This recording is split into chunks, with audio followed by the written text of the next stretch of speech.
thing will return, and value of our own existing investment will also go up, because what we've had is unrealized loss.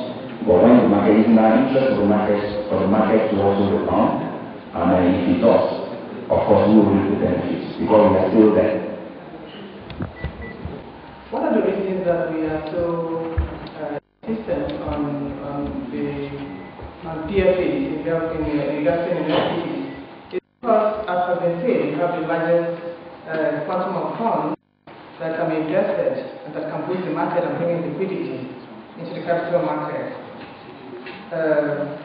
We want to know whether in 2012, so far, what your investment portfolio is like in the equities market, and whether hereafter, with what has been said so far, whether you are thinking of investing more in the equities market, especially in traditional stocks, as was said by Toby, that invested in those stocks in the first instance, the losses that you would have suffered would have been far less, if any at all, because those stocks, as been noticed, have been the instruments have been gradual.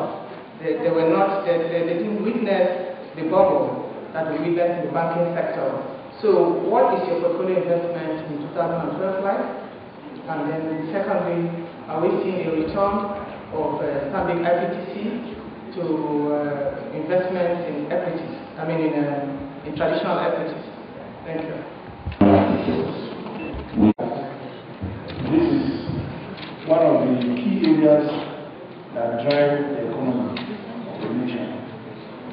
And from what we have there, it is quite insignificant because all the while from 2007 it was 0.19, though there was an improvement in 2011, still insignificant.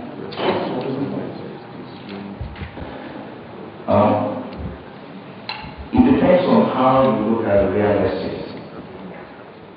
The investment guidelines we've been given, right, is meant to allow us to operate in a regulated market. So if we are talking about equities, regulated. If you are talking about money markets, regulated. If you are talking about government bonds, regulated. Real estate, given the guidelines that we've been given, is also, they are also meant to operate within certain parameters. Why it will be very low in this is because those assets that will be eligible for our investment are not there. They are just not there. We cannot just go and buy land and start building a mall. That's not our fault. The guidelines that we've been given, we are meant to operate within a regulated market or regulated segment of real estate.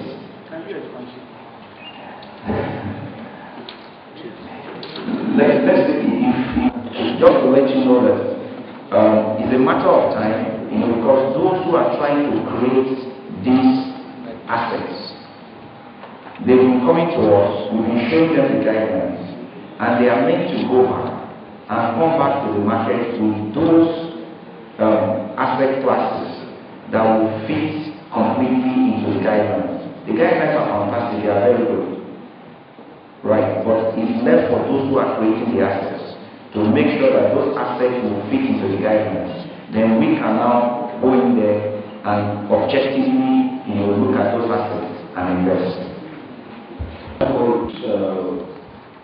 This issue of this committee, distinguished ladies and gentlemen, we express our appreciation for giving opportunity to be part of this initiative.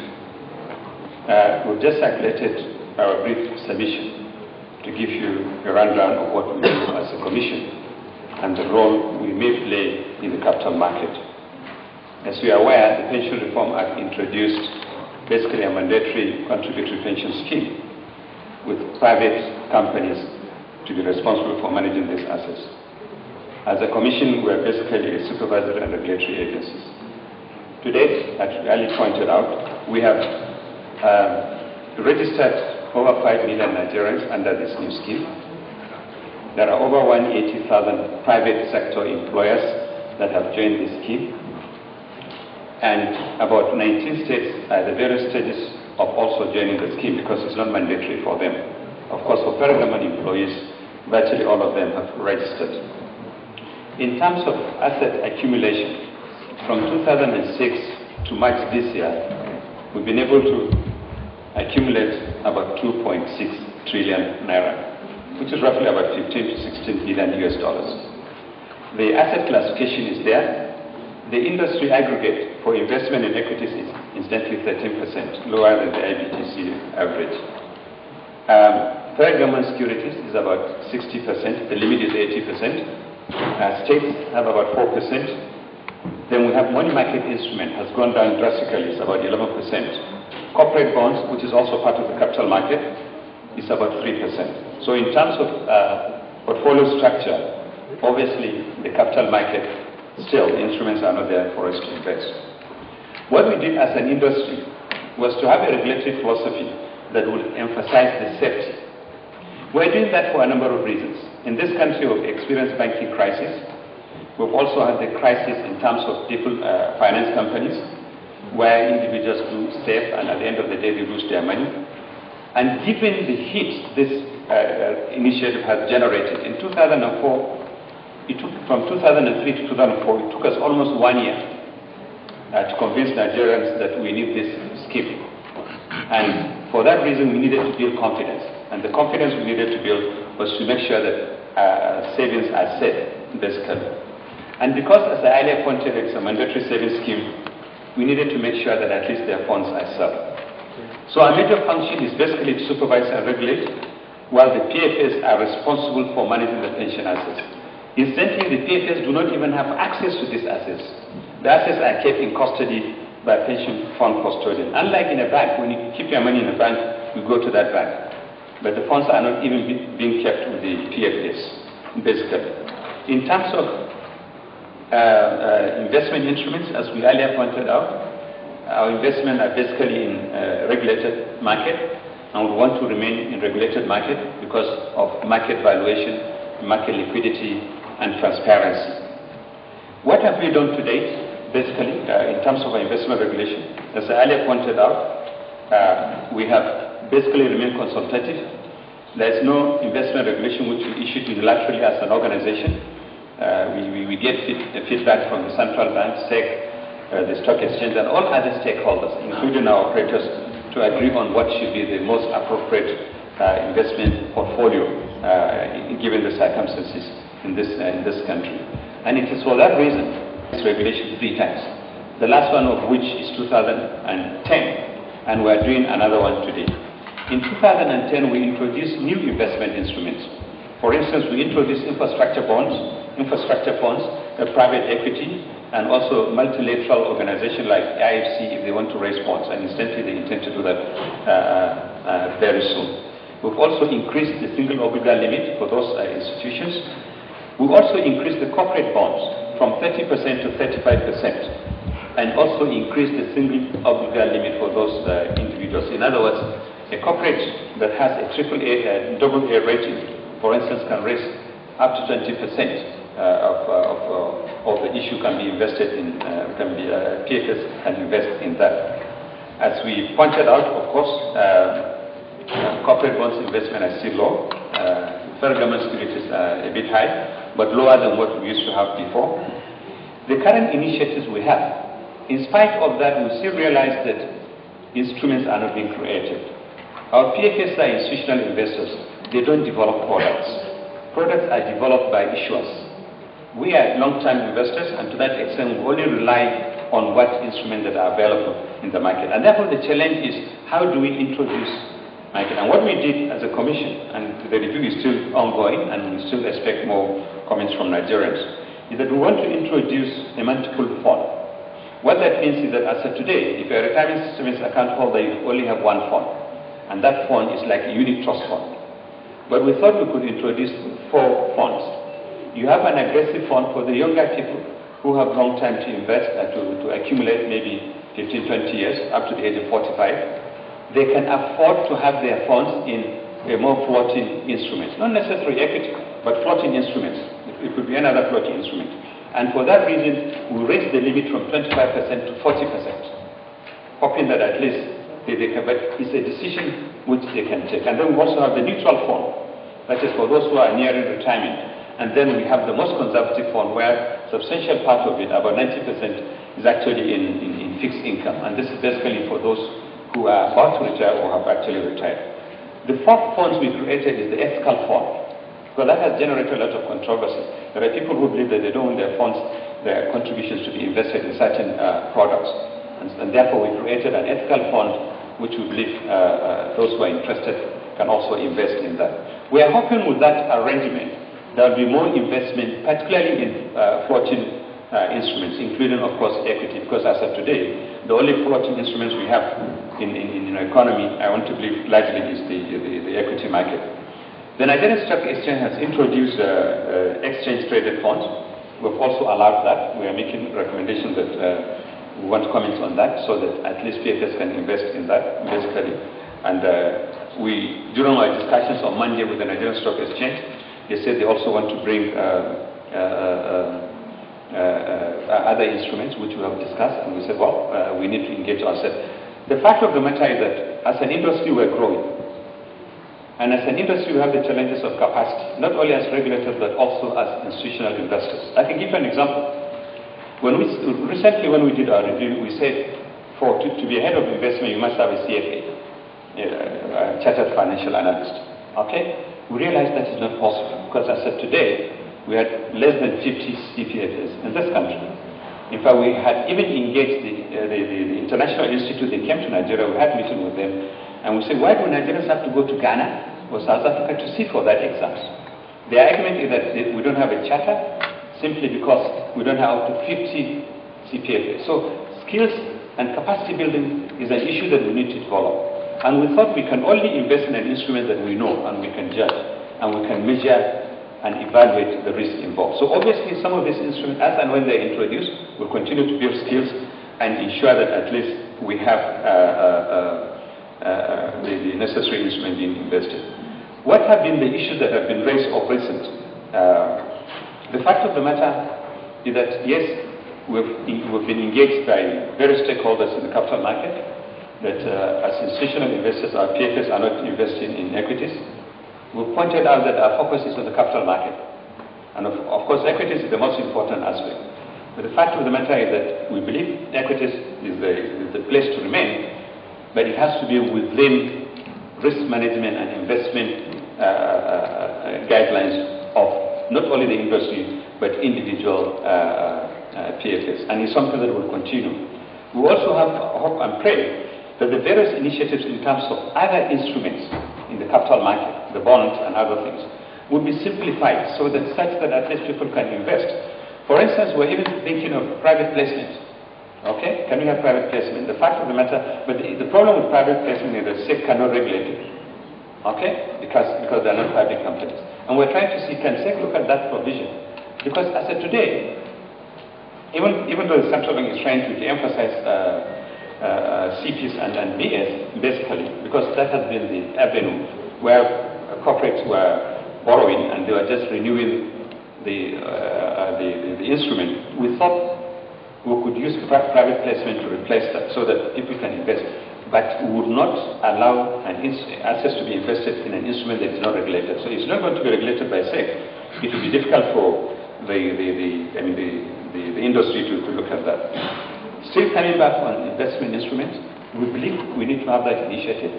We've engaged various stakeholders. Yesterday throughout were the Housing Finance Roundtable, chaired by the Coordinating Minister for the Economy and the Minister of Housing. We left there very late, discussing what are the various options. The concern was the use pension assets. Yes, pension assets can be used. I can tell you, housing as far as an employee is concerned is number one priority. When people retire, the lump sum money they're given, they want to put it in housing. And they know that that will not complete the house. So as soon as they start building, they come back to us and say, well, instead of giving me 50,000 monthly, give me 25,000 so that I can use part of it to complete my house. So housing is critical to us, basically. But the fact of the matter is that PFS are institutional investors.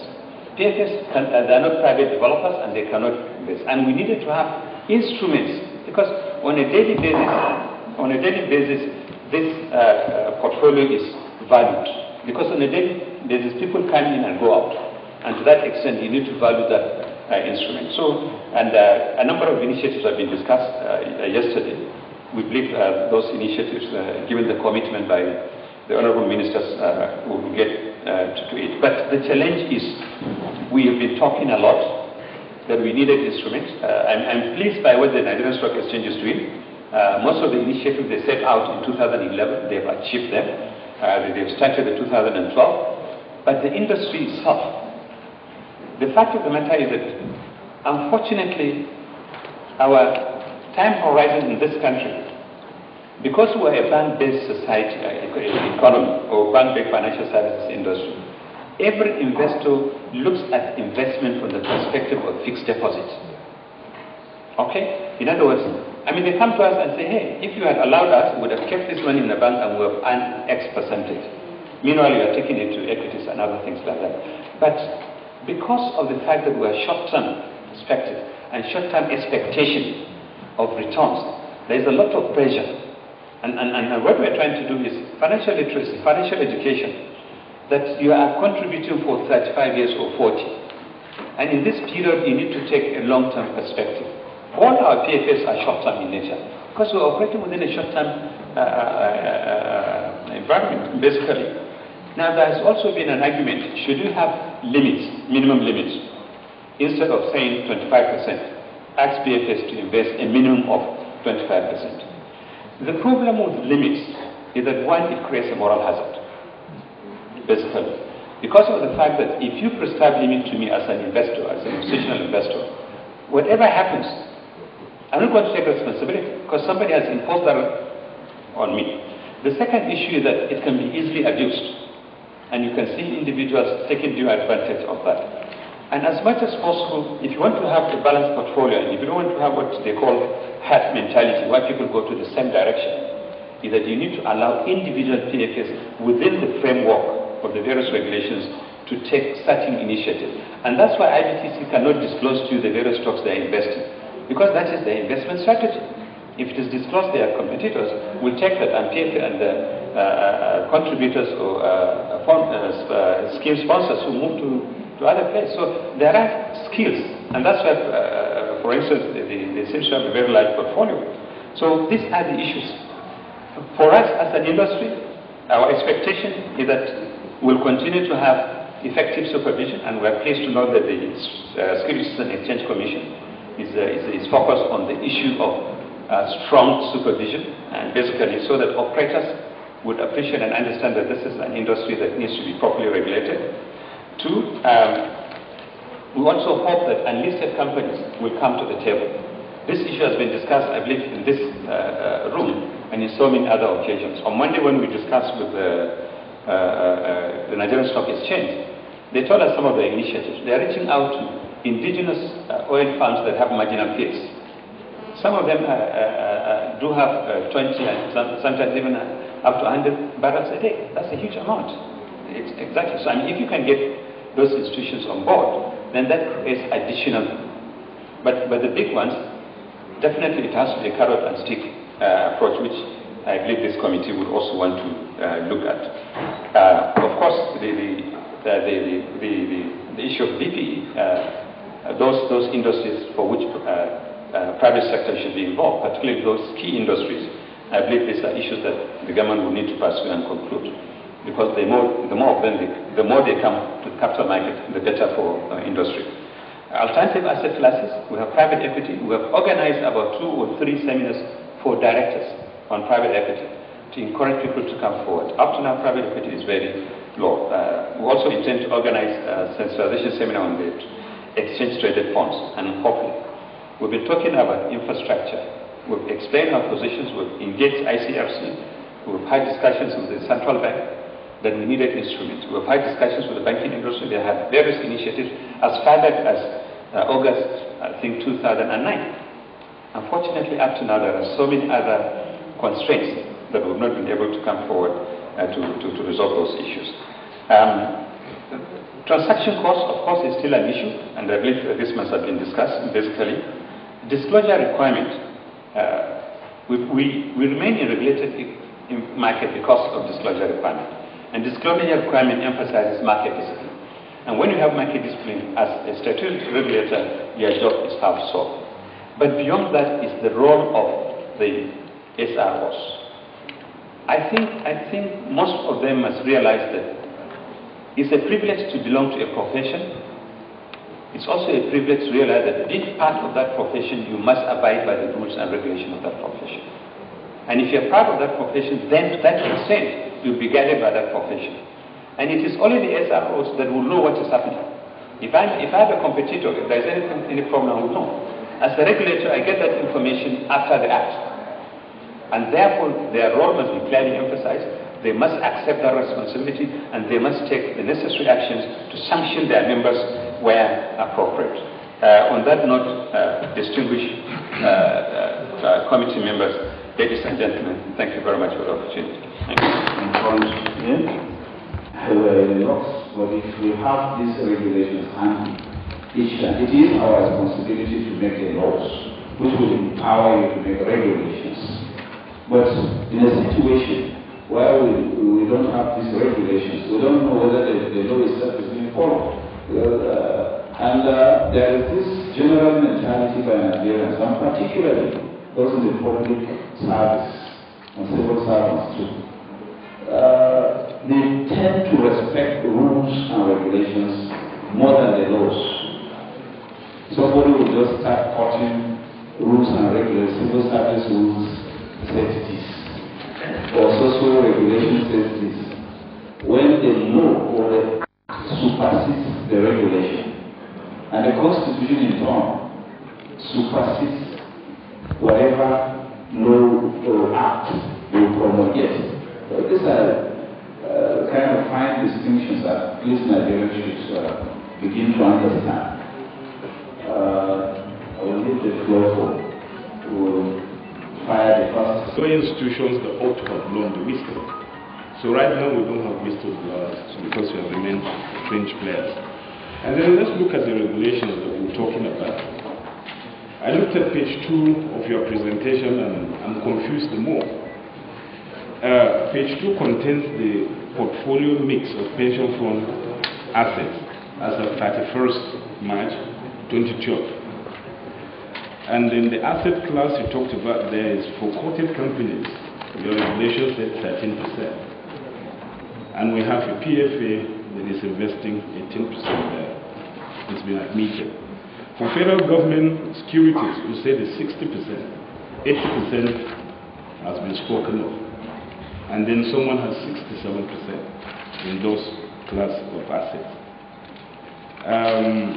For state government bonds, it's 4%, money market instruments, 11%, corporate debt securities, 3%, and then others, 9%. So where did that 80% and 25% fit into this?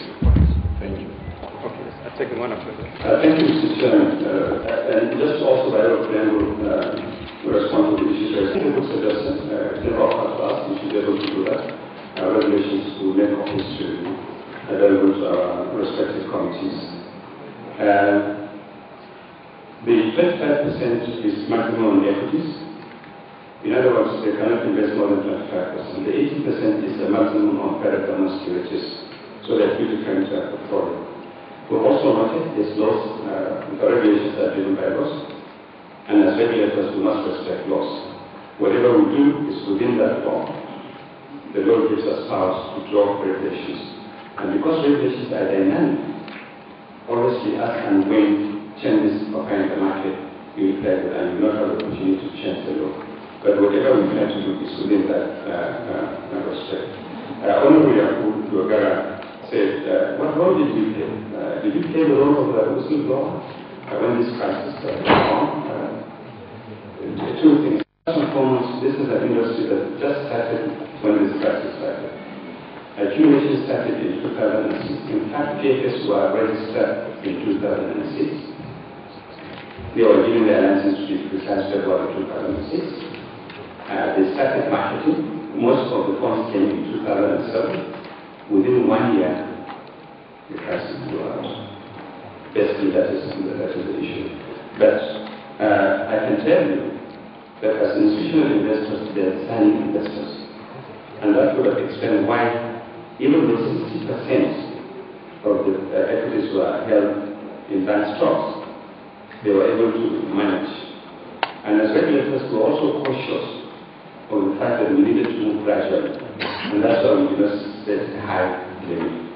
Perhaps now, particularly now that we have a better platform for regulatory exchange, the FSRCC, which I believe some of our colleagues have discussed, whereas regulators will sit down to discuss, I believe some of these issues could be looked at basically. On the issue of the portfolio mix, what we have on page 12 are the actual holdings. As at the end of March, how much of the pension assets have been invested in equities? 30%, even though the yield is 25%. How much has been invested in current securities? About 60%, even though the yield is 80%. So that's basically the distinction. Thank you, sir.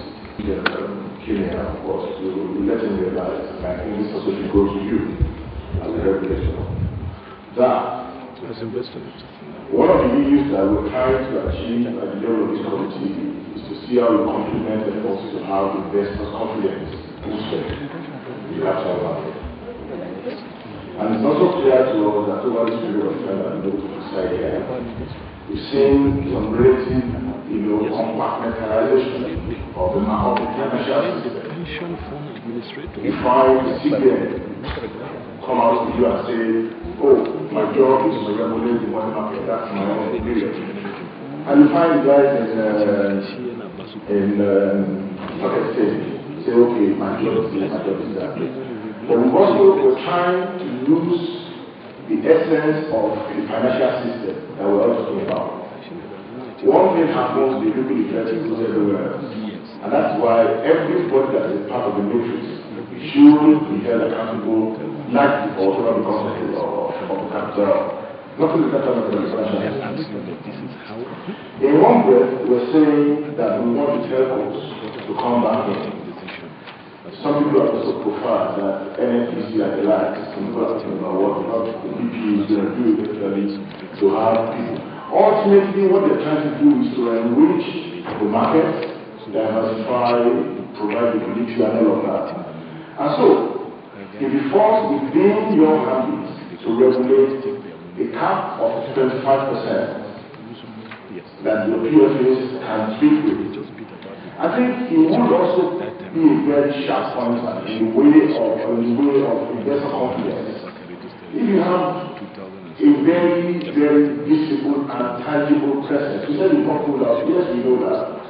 But people are going to look at the likes of resources coming from pension, from PFA, to say, okay, on the basis of this, I am too sure that government is looking in that direction. And this is going to restore the confidence that we're talking about. But when people begin to sketch around the fact that, I have a window, what you're saying is that you have a window. The cap that the farthest I can go is 25%, or I can be a marginal player. I can go within the fringes of the equities and go and shop for the TVs and the government bonds and all of that. That gives you too much, actually giving so much room to the PFAs to maneuver at the expense of the bigger picture, which in fact, we insist that if you don't have an input, say no, so that at least we can acknowledge and have it on our records. So to that extent, President College, I can tell you, for any investment, whether it's a long-term investment, it depends on the stability of the economy. That is the key issue. If today there's no macroeconomic stability, rates will fall, and everybody will suffer. And so it's not just the responsibility of central bank, state, but all other regulators. And I think this is what we're trying to do. The second issue is that aren't we giving our PFS too much leverage by putting a maximum? The other option is to have a minimum. And I try to explain to you the challenges of having a minimum.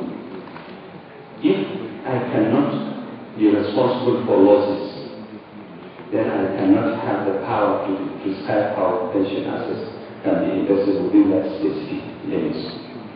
If, for instance, if you talk about scheme sponsors, the DOTs. For them, they are not so much constrained by our regulations because of the fact that if there's any loss, the employer has an undertaking with us that he is going to meet those losses, basically. But for the ordinary Nigerian employee that has contributed and doesn't have any fallback position except for the minimum pension guarantee, which is quite small, basically, then there must be some form of ways to protect them.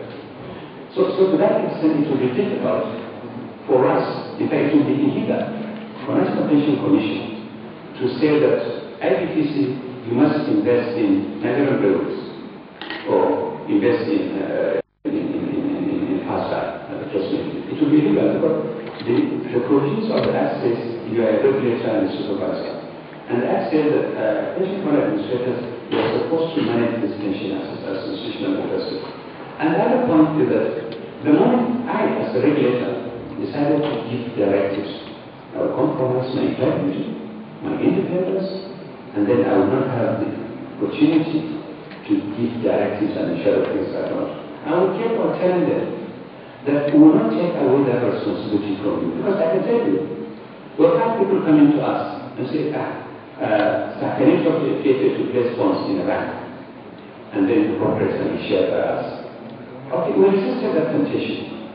For the simple fact that the moment you create that, it becomes a temptation, and eventually it becomes addictive, it becomes like cocaine.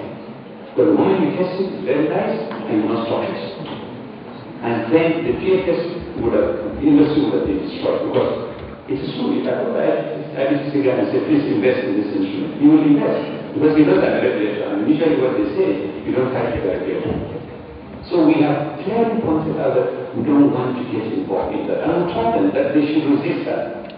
Whether we're here or not, any person that comes and says that you must invest in this instrument or not, resist it, because this is what the Act says. And in practice, the best practice is you are responsible for this management. And so to a larger extent we'll do that. What we'll continue to do is to be working with our colleagues in the Stock Exchange, the Securities and Exchange Commission, and see how can we introduce additional instruments, such that I think we can diversify. And as we say, there's no way, we have no other market than the capital market. Thank you. Sorry, to investor confidence. I'm trying, that's what I said. You can try to explain away why you want to be assertive. You don't want to interfere, you don't want to join in the field or play another class of game. But there's the bigger picture. The bigger picture is what I'm looking at now. Like I said before, there's intendment of this regulation, which is one, to ensure that liquidity is provided in the market, two, institutional structures to absorb shocks, long-term funds to deal with long-term gains. You understand? Now that we have done all of that, can you explain what I've said in the line of investor confidence, which is key in order to get this market back on track? Honestly, for this industry to survive, the pension industry to survive, they are not defined by the capital market, but they say to market. That's what I'm about it. But I think the point we're making is that yes, we need to do that. I'll give an example. The moment we start to say that invest, okay, they have to look for the instruments, the equities to invest. If the equities do not meet the risk acceptance criteria, it's like asking central bank, you must lend to MKR because it's going to import iron ore from China. It's as simple as that, because they're talking about the sector. But you can create a fund that will finance the sector, and that's what the central bank is trying to do. Unfortunately, PFAs are institutional investors. They can only invest in available instruments or available equities. If the equities are not attractive, it will be difficult for them to invest. But as the rightly pointed out to you, then they're still investing. But to a silent investor, a long-term investor, he has to look beyond what we had before. And I can tell you, and that's why consistently, when this country started, there was a huge and cry that pension assets have been lost. And we have to move out. And we came out clearly that we cannot move out of the capital markets. And whatever that is required to promote the development of the capital equity market, we're going to do that. And we're conscious of that, and as much as possible, we would never, as an industry, part of a system that will undermine the public confidence in the equities market. Thank you. And the solutions you have prepared, I would say that we are talking about liquidity in the market, we are talking about confidence, your participation. Your equity participation could even exceed 25%. You can regulate, because regulation is something you can sit down and make. You can exceed that. Now, whatever your participation and level of participation is usually and will remain an investment decision. So, what we are looking at now, you mentioned in solution 1, market discipline and enhancing investors' confidence. That's 1. 2, implementation of sound corporate governance practices by companies and issuers. I also believe in this instance you also include regulators. Because if they have been disciplined, I believe that with the level of effect, the kind of effect we had from the global downturn would be at least at how what happened elsewhere would have been recovered. So there are certain things that are not normal here. So in doing that, we would want, for instance, governance issues with companies. What do we do? Because sometimes we find out that when you see turnover of staff, you say, oh, DG said, DG, NSE, the managing director of the bank, the director, chief director. You see them turn out, there's a high turnover. And when there is a high turnover of staff, of management, or board, it's symptomatic of a problem that is on that. So when you are not returning to the market, it's symptomatic of a problem. That's not a problem.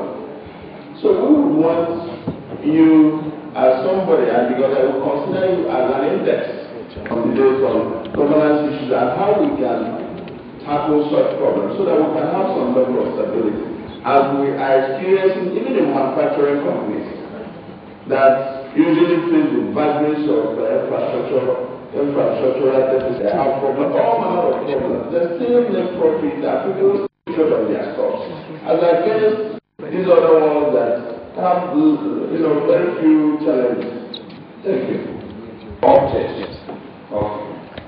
Well, statutorily, this is a provision that is hereby established for the purpose of coordination and supervision of financial institutions. The Financial Services Regulation Coordinating Committee. In this act referred to as the committee. The committee shall consist of A, the governor of the bank, who shall be the chairman; B, the managing director, Nigeria Deposit Insurance Commission; C, the Director General Securities Exchange Commission; D, the Commissioner for Insurance; E, the Registrar General Corporate Affairs Commission; and F, a representative of the Federal Ministry of Finance, not below the rank of a director. That's the section. So we are trying to ask this, maybe rather than being co-opted, whether it's legally or illegally, maybe we can amend to include you, since you are a major player in the financial sector. Thank you. But you have set an exams, bearing all the risk parameters in mind. You told your boys that you should score 25% in a particular field, and they're scoring 13. Is that, by your assessment, a pass mark? Is there anything you can do to whip them, at least to get up to 60%, 70%, so that they can be as excellent as you have told yourself? Of the problems associated with the capital market. And from also his submission, there are measures that he has x-rayed that if put in place, they will up their investment in the capital market.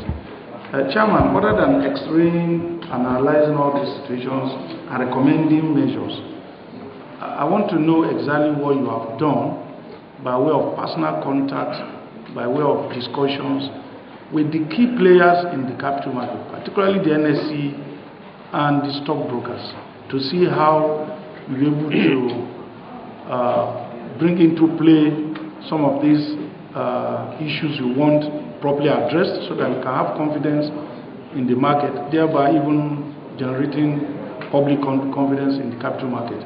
Because that is generally the essence of this role. Thank you. I represent Gafero constituency from Kano State. DJ Commendable Sabiba is in seeking to throw instruments, investable issues, multi-dimensional funds structure that's attempting to help in re-engineering the capital market. You fingered one issue, that's the presence of non-government market bond as a serious catalyst that can deepen the market itself. I want you to strike a balance between the government bond market and the non-government market. That's essential, because as it is today, even from your submission, 60% of your, or 64% of your asset class you invested in, the asset class you invested in is 64% federal government securities, government bonds. I would want you to suggest a balance you envisage in the years to come that will really create the market we are trying to reposition. Going along with this one, I want you to take into consideration the key things you suggested. Number 4,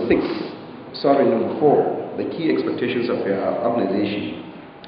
You alluded to some class of assets that you envisage should hit the market, one of which is the infrastructure bonds. Taking into consideration the enormous investment required in our infrastructure today in this country, certainly the market remains a veritable window to enable us to finance it. But then I want you to balance it in the given the earlier submission that the clear global situation that can create a robust capital market is simply a non-government market driven fund system. So please link up this and let's see the kind of let me start with the Honorable Tony Pitchford. He talked about the issues that we are indeed as an industry the index for the market, and the governmental issues that are raised of what can we do? Can we also create another 40% window? So by the time we add it up, it's going to be definitely over 40%. I think governance issues are issues that involve everybody. And it's historical. And if you're talking about having financial statement, we should also look at the accountancy industry. To what extent is the financial statement being prepared, and when, basically, how do you put on them? But we were impressed by stock exchange in terms of market exposure. And it's only market exposure that addresses governance issues. Because when people are transparent, they're on the table, you don't have a hiding place. So I think the focus should be, let's have as much disclosure as possible. Let's ensure the integrity of those statements, and if indeed those statements are not correct, sanctions will be provided. Sanctions, the market should also sanction, they can not just in terms of the regulator taking appropriate action, but even the market. If for whatever reason you submitted records that are not correct, I mean, Cadbury, for instance, for example, even though it took us a long time to sort it out. So I think the market disclosure should be quite right. Honorable raised a very interesting issue. How do we encourage, how do we cajole, or how do we force TFS to increase their activity in the equities market? Basically, I think I've answered that question, but it's a collective responsibility of all of us. For instance, on Monday when we met with the Chief Executive Officer of the Nigerian Stock Exchange, we were agreed that we were going to have regular forum, not only with the operators, but also with the regulator. And through that, we should be able to engage ourselves, and they should be able to explain to you essentially what are the challenges and how to move forward. I believe through that contact, we should be able to expand and also build confidence, because the issue to a larger extent, and recently, that in the corporate governance, even the stock exchange was a big challenge. So obviously people are very careful. I mean, except when you have crisis, those issues are not being on. It becomes quite challenging. But I'm afraid that with the current engagement we have with the stock exchange, I believe we should be able to improve on that limit. I want to talk about what is our contract, and I think that's what I tried to say. We're always in touch with the stock exchange and the Securities Exchange Commission, who are actually on our board, and we engage them on a number of issues or initiatives that we have necessary, and so far we are confident that these two institutions, given the right support environment, they should be able to operate effectively. Finally, Honorable Usman Adamu raised basically two issues, likely one issue, and that has to do with the balance between corporate bonds and the government bonds. What trend will look in the future? In the future, we believe there will be no corporate bonds. Chile, when they started their program in 1981, 100% was in corporate bonds. Okay, today, 100% was government securities. Today, government securities consolidate on 30%. Because the pension industry has the capacity to also promote the development of the capital market. And because funds are now available, then we expect that more issuers will come on board, and basically more instruments will be there. And gradually we'll be moving away from corporate government bonds to corporate bonds. But that is the trend. Because today, government bonds are virtually overcrowded. I can tell you, because of the yield on government bonds, even corporate bonds are reluctant in raising funds, unfortunately. Because some of them can still go to the banks and get lower rate than what the yield on the treasury is providing. But of course, because of this argument, is it the fault of the monetary policy? No. Monetary policy is the anchor policy, because it manages not just inflation but also exchange rate. Okay? And that is the issue that really a colleague from Central will clearly explain that. So it's a combination of so many issues that one cannot be taken in isolation. And I hope and pray that with the various initiatives we should be able to reverse the trend. Today, almost 80% of our financial assets are in banks. Can we reverse that trend? In the United States, it's less than 30%. Can we do that? Of course, in most developing countries, banks are much bigger. On the issue of infrastructure funds, which is the alternative asset classes, yes, we've encouraged, we've engaged various agencies in that respect, we've issued a regulation, hoping that instruments will come on board and the pension assets can be invested because they are long-term. Of course, there's the issue of inflation index bond. We'll discuss that with the debt management office. They are hoping that in 2012, they will start to issue inflation index bond. Because in an inflationary environment, if you take a long-term position, there is also another risk. Perhaps you're even better off in the equities because the fact that the changes are not frequent.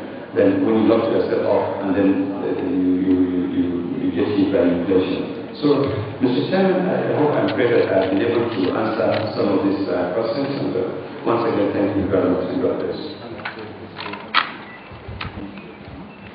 The BP, you just have some questions, no presentation. Can you come over, take your off, so that we ask the questions?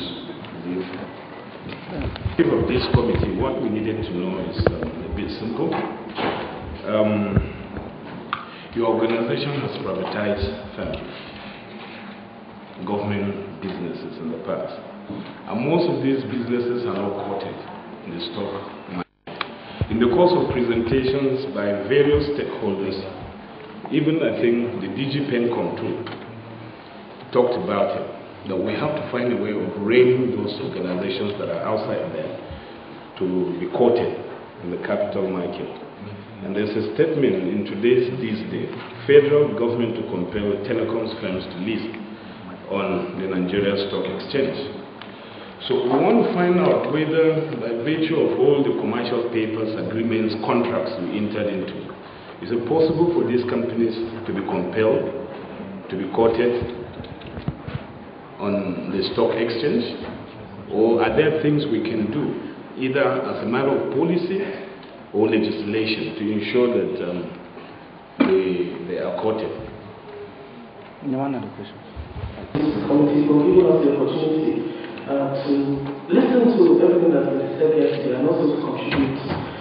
The question you raised about quoting on the stock exchange, if I might say that the first phase of the privatization program actually was a phase whereby quite a number of the enterprises that were privatized were privatized through quoting on the stock exchange. Some of them were listed by introduction, some that are already on the exchange were offered for sale. So it was actually done by IPOs. And the reason basically was that those companies that were listed at that time were companies that were able to comply with the listing requirements of the stock exchange at the time. And obviously, they had the fundamentals that enabled them to be listed, and that was done. The ones that we then proceeded to do by core investor sale were for two different reasons.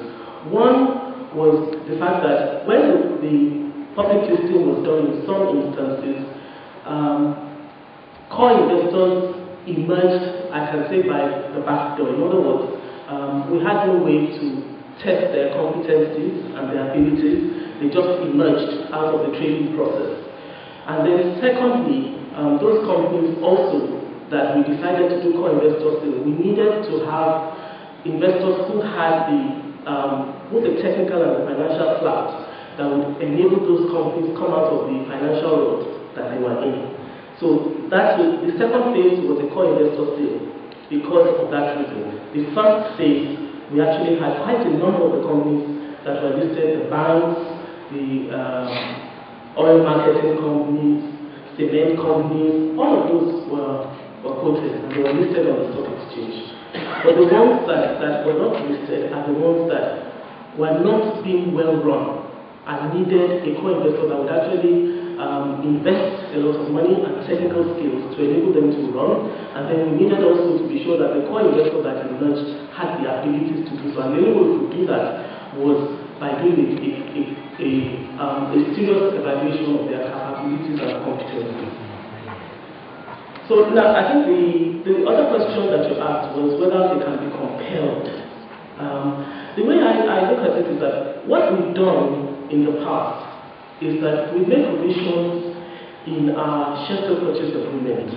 Sometimes when the companies buy like 75% or even 100% of the shares of the company, LCP decides that from time to time, depending on the level of investment that is required in the company. But where allows the companies to take as much as 75 to 100% of the shares of the company, we actually have clauses put inside the share sale purchase agreement that compels them to take 20 to 25% of the shares of the company to the capital market, usually within a period of 5 years. But that period of 5 years is not time-closer because it depends on whether the company has reached a state of profitability and can meet listing requirements.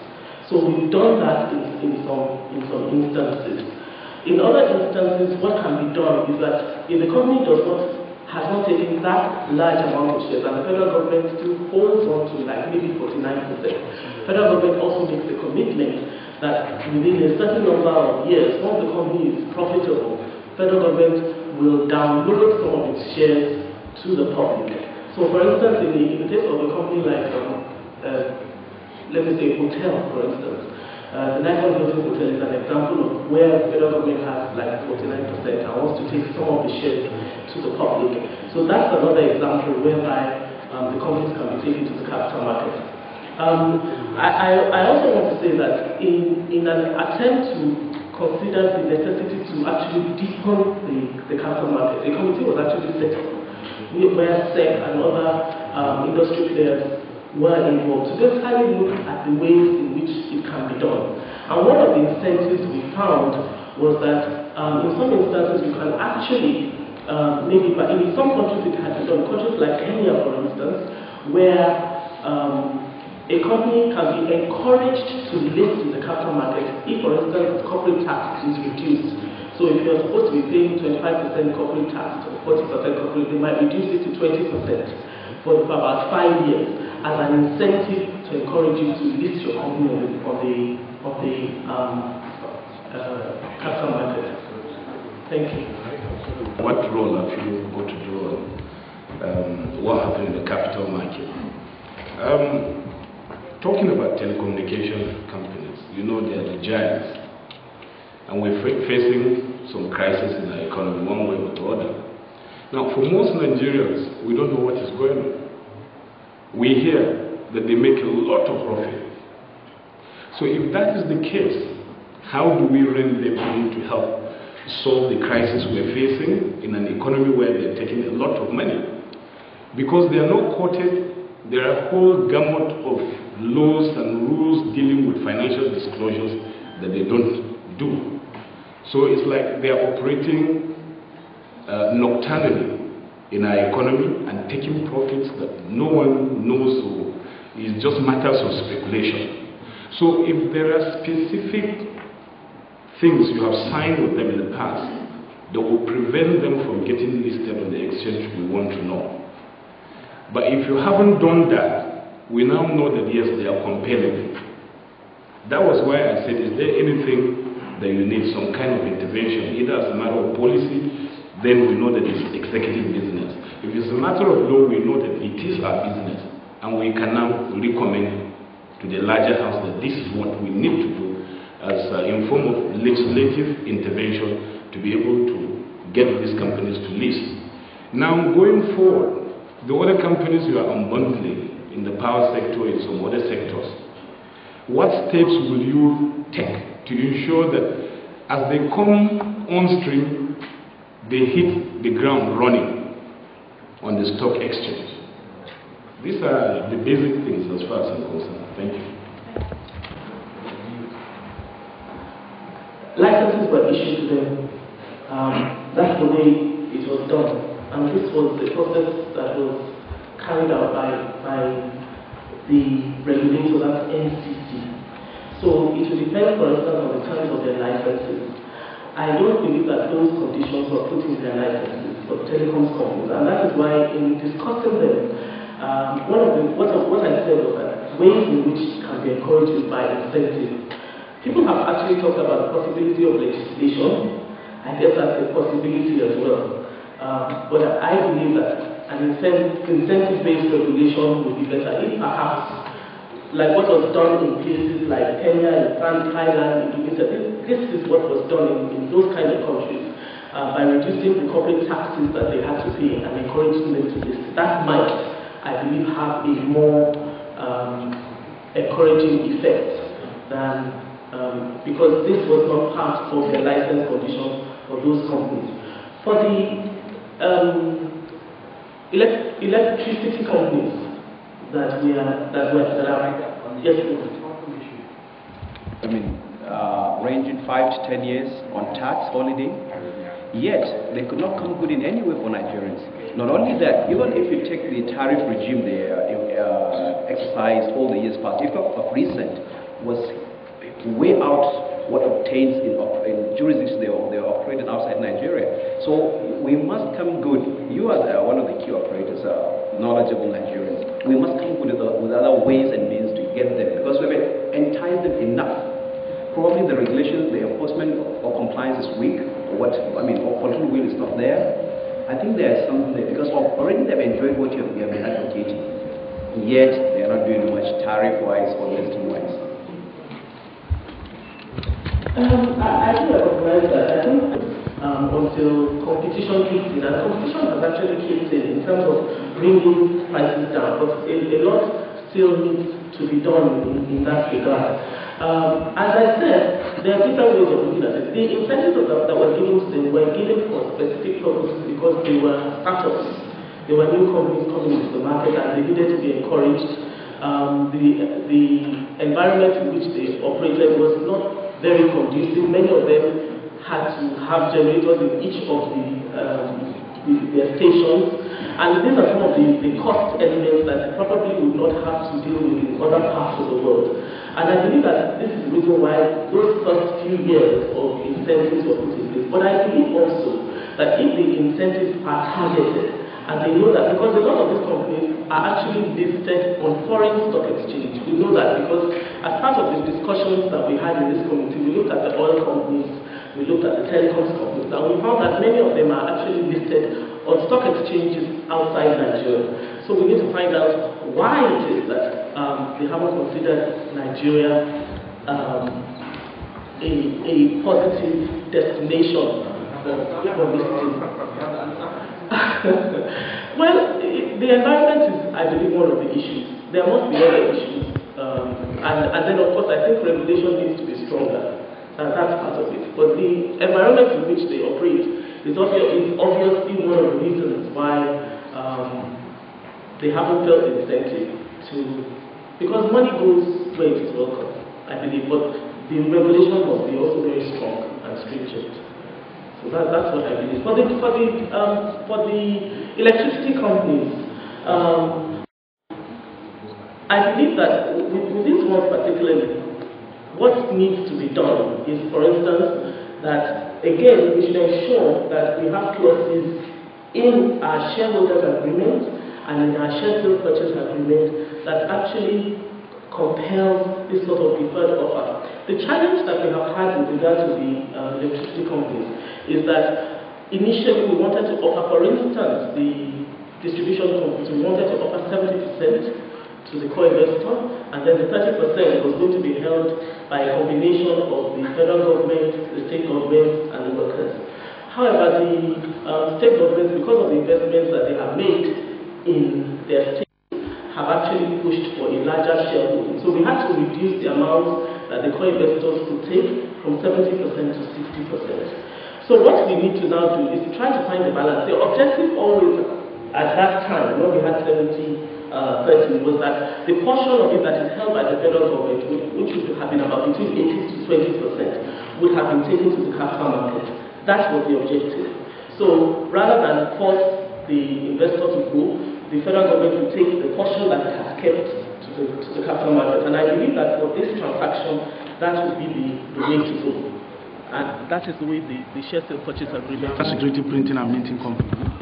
That's one. Two, the Nigerian Security Printing and Minting Company is called a PLC, and yet is not listed. Why? Thirdly, BP is still on the board of Nigerian Security Printing and Minting Company and other agencies. You think it is still desirable? That's all. Thank you. Let me start with the last question as to whether it's desirable for BP to remain on the board. The federal government policy of privatization is actually that the government will not continue to invest money in companies that the private sector can and has the ability to invest in. And that's what really underpins the privatization policy. The policy has, the Privatization Act has a schedule attached to it, which the National Council on Privatization can actually amend depending on the circumstances of the transaction. For instance, you could have 51%, which is core investors, and 49%. In some cases, the National Council on Privatization has actually, where a lot of investment is required, allowed the investor to take as much as 100%. Once it's gazetted, it's done. In some instances, it's 75%, where the amount of investment is not that much. So each case is treated on its merits. Ladies and gentlemen, Chairman, let me put it on record that your committee is the first to invite me to the public hearing. Thank you very much for the opportunity. You're welcome. Thank you, sir. And I'm just 3 weeks old on the chair as acting chairman of the Federal Revenue Service.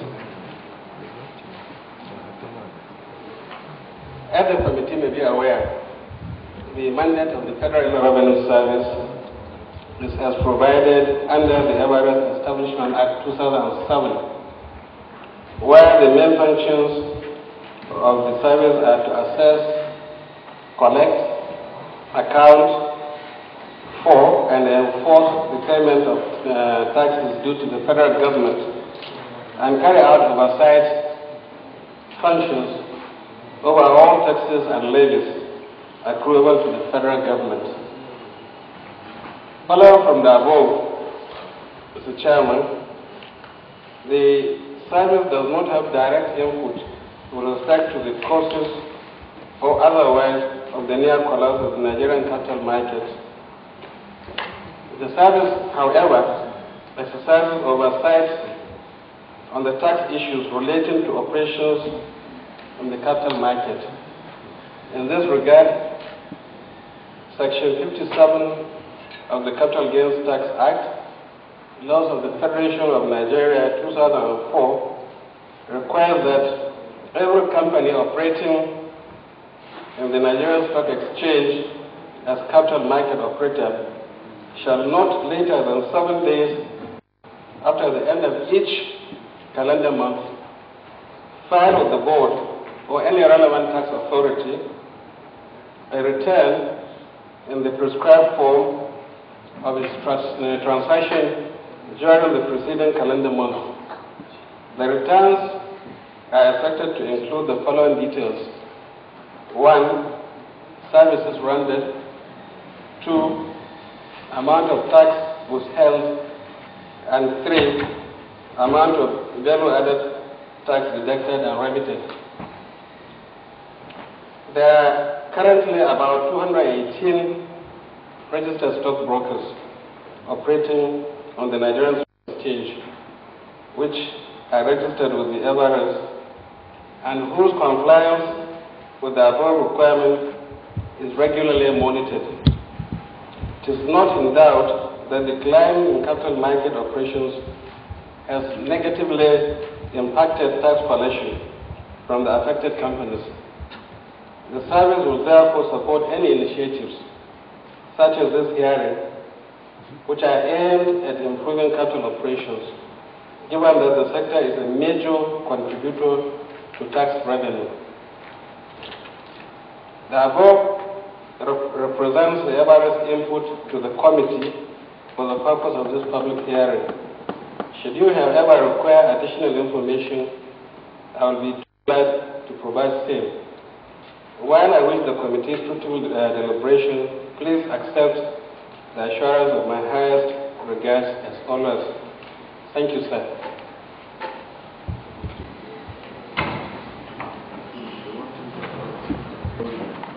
To the high issuance cost of bonds is the stamp duty and registration fees for trustees. Can this be reduced to incorporate the capital market? Tax incentives could be offered to help lower companies such as telecoms and upstream oil companies that are not currently listed to the capital market. Tax incentives.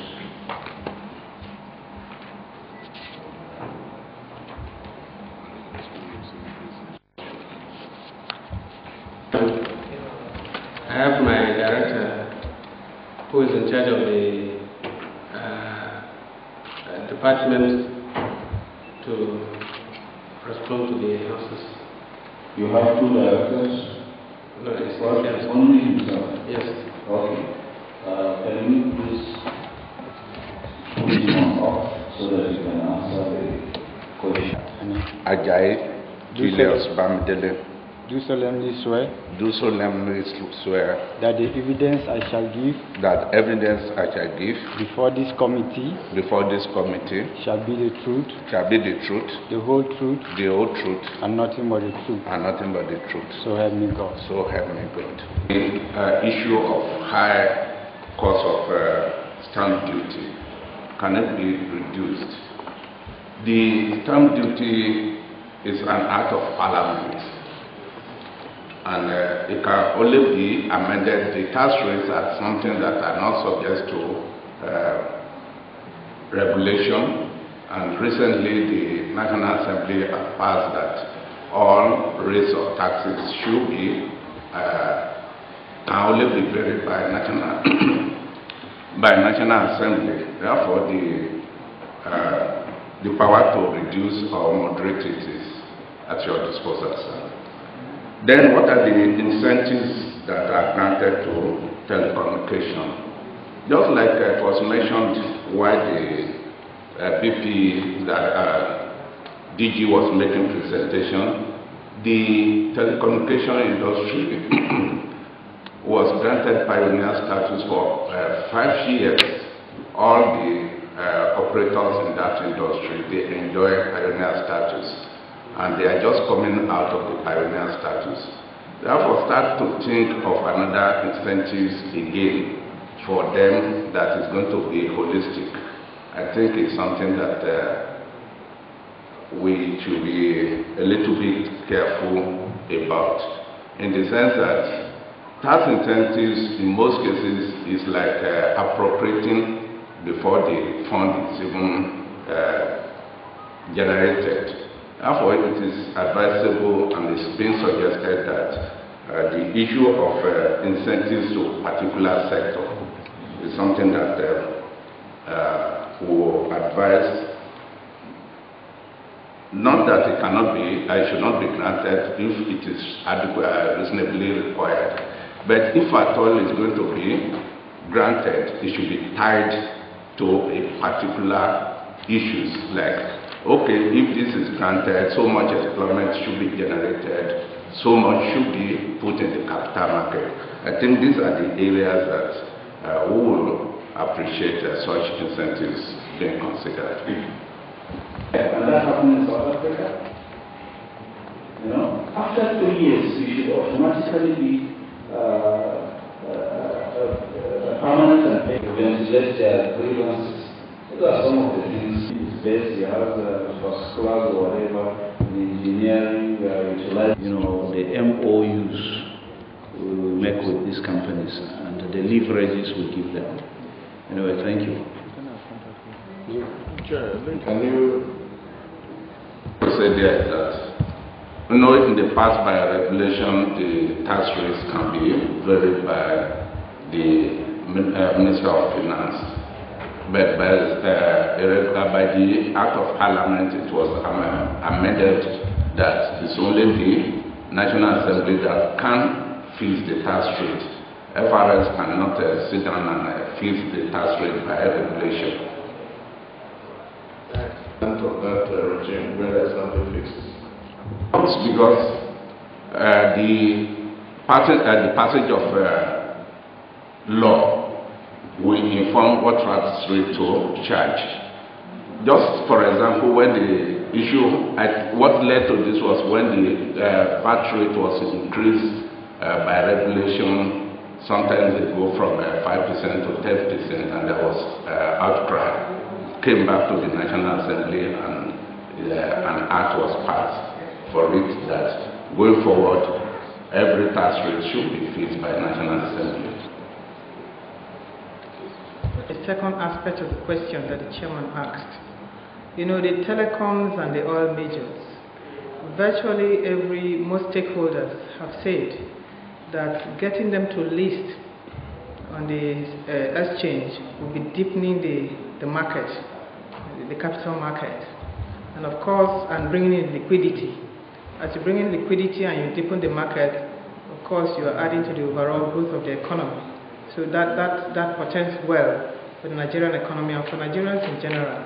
Would that be enough incentive, for instance, to say that you could give tax breaks? Because those are some of the things that have commonly been mentioned as incentives, since we cannot legislate on their listing. But a major incentive is actually tax breaks. Okay. But in giving incentives, one thing that is critical, which is important to take cognizance of, all incentives in most tax jurisdictions of the world are time-bound. It's for specific time, 5 years, 3 years. But some of the incentives in Nigeria are endless. They are open-ended. And if to encourage them to come into the capital market. And if it is just doing this and it's for a period of 1, 2, 3 years, and it's specific and the quantum of what is expected is spelled out in clear terms, I think it's something that is worthwhile. Your institution cannot give waivers. Am I right? You are right. Fantastic. In the case of the nationalized banks, the evidence before us is that the announcement was made on a Friday. By Monday, new entities had emerged. Now, as a lawyer, I know that it is practically impossible for you to register a company without paying stamp duties. So when was this stamp duties paid by these new entities that emerged on a Monday? Was it on a Friday? Was it on a Saturday?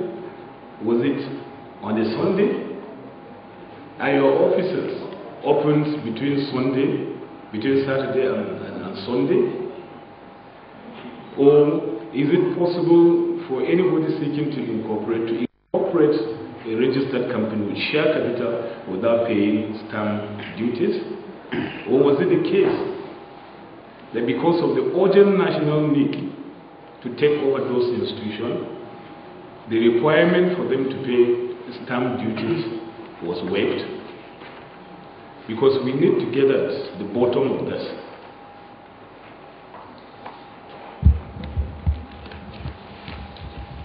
I cannot give the precise answer to whether the stamp duty was waived for those companies now, but I need to confirm with the officers who actually are working on the documents to confirm, or we can revert back to the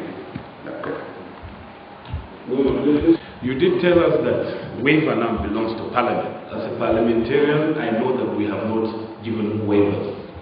So if by the law you operate, the power to give waiver or waivers belongs to Parliament, then there's no need for you to go back and check. All you should tell us is that you did not give waivers because you don't have the authority or the right to give waivers. And we know as a Parliament that we have not given waiver. So if that is the case, what is the status of a company that is incorporated in violation of this requirement that it has to pay stamp duties on its shares? I didn't mention waivers, I said tax rate. Tax rate is a statutory power of the National Assembly. There are discretionary issues on the treatment of certain issues tax-wise. Take, for example, one of the conditions that was put into consideration is when there is a merger or acquisition, should commencement rule be applicable, should succession rule be applicable. All those ones are operational issues that are applicable, and those ones are at the discretion of Federal Revenue Service.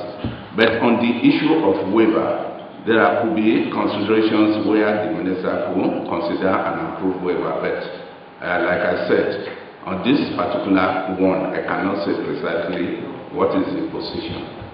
On this, whether a waiver was approved, and if that is the case, whether that waiver is backed by law, and when was the waiver approved, if the chairman approved that. Then intervention would be with regards to the incentives that we're talking about in the area of tax. Now I know that taxation is like a two-edged sword. You can either give incentives with it for you to get someone to, like in this case that we're talking about, list in the capital market. And we know that if that is not working, we can escalate the tax regime. Because if you know that, well, if you're not on the stock market, you'll be paying higher tax on your income. Maybe that disincentive, as it were, not an incentive this time around, can compel a company to say, I will want to list on the market. Because if I don't do, I will pay higher tax. Now, this rule of the thumb, is it allowed? Is it something your institution can do? Or is it something that has to come from the parliament, for instance? We're talking about oil majors, we're talking about participation of all the communication giants, because we know that once they are on that market, the market will be liquid. Getting international investors to come and invest in the market won't be a problem again, because their equities will be very, very attractive. As a result of the profits they are making from this country, they're making a kill here. So it's either we give them tax incentives to encourage them to list. If that is not going to work, we use the tax as a disincentive to say, okay, if you're not listing, this is how much you are paying. Because we can't just allow you to be making a kill in our economy and you're not contributing anything. Is that one allowed by the law, or is it something that Parliament will have to intervene? Thank you very much. That can sit down and do, and because it will be challenged, where is that the provision in the law, and it has to come from the Parliament. Mr. Church, but please provide us with that answer.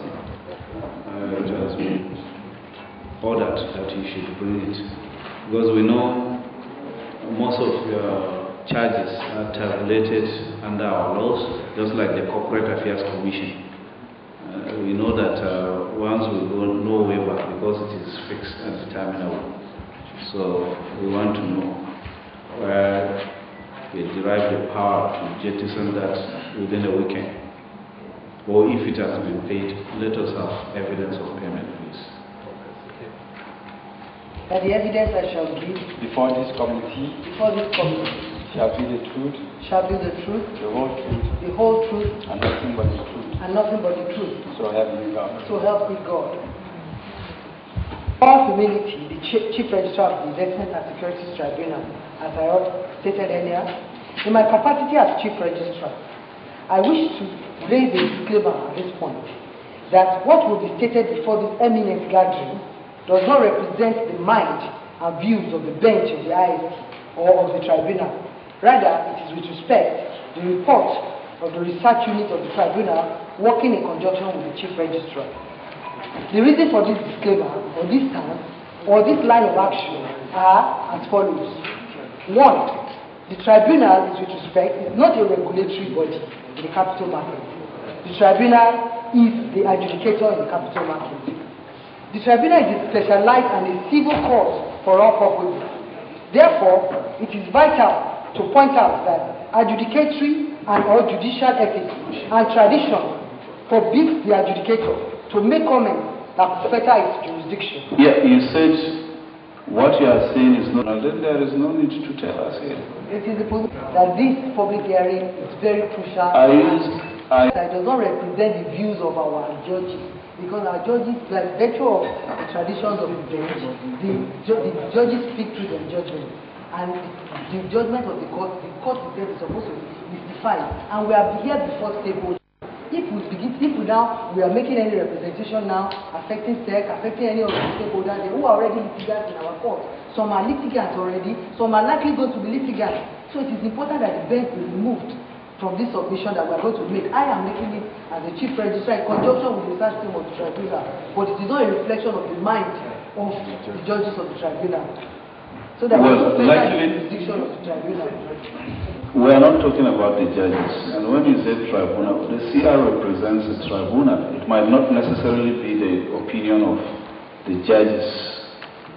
Okay, that's what we're trying to explain. We said, no, we cannot see a judge unless if it is a public lecture to, appear before a proper committee or an investigating committee, because an issue can be made out of it. Maybe there is a litigation before them. Just go ahead, we are going to consider it as the tribunal's position, but not the judge's position.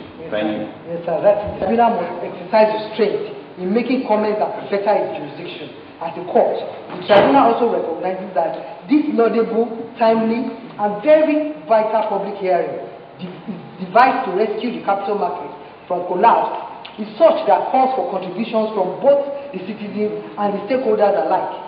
Because the capital market is the engine room of modern economy, it is the system through which investors finance enterprise, financial well-being of the citizenry. It is for the Investment and Securities Tribunal as a tribunal put up a 15 pages amicus brief, already submissions on the steps to be taken to restore investors' confidence. With respect, pages 1 to 7 of the amicus brief states the genesis of the journey to the bottom and how the capital market got to the present state of near collapse, while pages 8 to 15 provide a 3-tier solution catalogued as follows: 1. Short-term measures. 2. Medium-term measures. 3. Long-term measures of restoring investors' confidence. With the greatest respect, most of the stakeholders have adequately dealt at length with the medium and the long-term measures, though from a different perspective from that in our amicus brief. But the conclusions are essentially the same.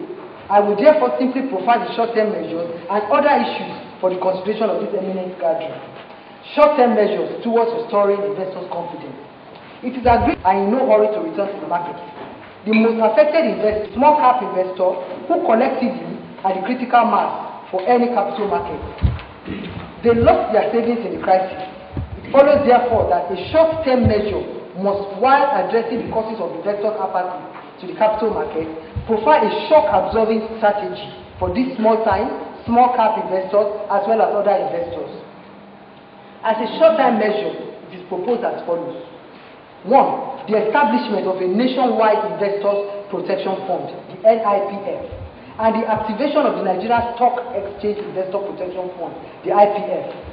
Furthermore, even by provision of law, Section 13K of the Investment and Securities Act 2007 states that the Securities and Exchange Commission shall, I quote, act in the public interest having regard to the protection of investors and the maintenance of fair and orderly markets, and to this end, establish a nationwide trust scheme to compensate investors whose losses are not covered under the Investors Protection Fund administered by Securities and Exchange and Capital Trade Funds. Thus, the SEC has been mandated to establish a nationwide trust scheme which would compensate investors for frauds in the primary market. Please note that the compensation could be designed in such a manner that the amount due each investor would be credited by way of listed securities in the market, thereby contributing positively to market liquidity. The federal government is employed to direct and support the Securities and Exchange Commission to establish this fund immediately. Number 2, on short-term measures, activation and strengthening of the Nigeria Stock Exchange Investors Protection Fund.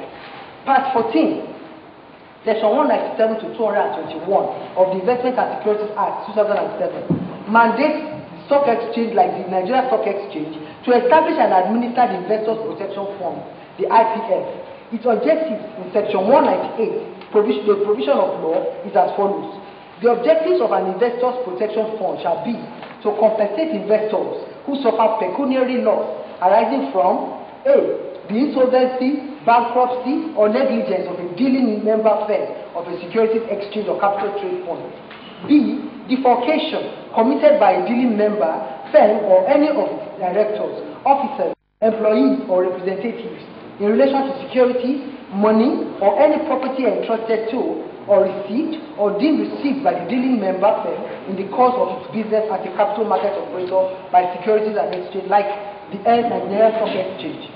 This fund, which had been in existence, had not been assessed by investors until a judgment of the Investment and Securities Tribunal directed Securities and Exchange Commission to set up modality for compensation of investors through the fund. The fund should be strengthened and properly managed to ameliorate qualifying investors' losses. The Nigeria Stock Exchange, the Investors Protection Fund, needs to be reactivated, strengthened, and administered to provide the envisaged protection and compensation to investors. Number 3, which has been mentioned by others, but I'll just mention it brief, the absorption of investors' deposit liability by AMCON. If we do not want to even talk about AMCON because it sounds more in the money market, or we can by any establishment of a similar entity for the capital market that can absorb the investors' deposit liability. Then number 4, strengthening the IST itself, the Investment and Securities Tribunal. The IST needs to be strengthened. This is because the Investment and Securities Tribunal is a key market infrastructure requisite for the maintenance of the rule of law and thus the entrenchment of justice and equity, which has in no small way continued to provide a fast-track resolution of market disputes thus engendering market confidence. The strengthening of the IST, it is recommended, should be in the following critical areas. A, the lack of critical operational infrastructure due to gross underfunding of the Investment and Securities Tribunal requires urgent address. When we're talking about gross underfunding, we're talking of a situation where the IST has been in operation for about 9 years now, and it does not have any head office of its own, no zonal division, no zonal office. It is still using rented apartments, not fit enough for a court.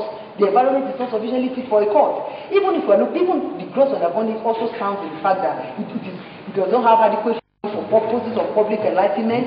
No, it does not have enough money to even provide for capacity building of the staff. Most of the vehicles used by the IST are old, over 8 years old. Most of them are dilapidated, in need of repair. These are all the operational problems that the IST is confronted with day in, day out. And maybe for the honorable members of the House of Reps who are in charge of this public hearing, which is so timely and beautiful, for them to really understand the gross underfunding. I want to explain that in the judiciary, the IST is a court under the executive, and that is beautiful. And that's why we believe that even the SEC, from the transactional cost in the capital market, part of it should be ceded to the IST to be able to assist it to get out of this very poor operating environment. Because even in the judiciary, every tier of court in the judiciary, even the NIC, the Court of Appeal, these are different tiers of court. None of the tiers of court that gets less than about 4 billion a year to run its affairs. That is why the judges are treated, they have good residencies, good courtrooms, good cars. But the IST, even this year, the IST has just a little above 500 million for the year to run it. That is under all heads.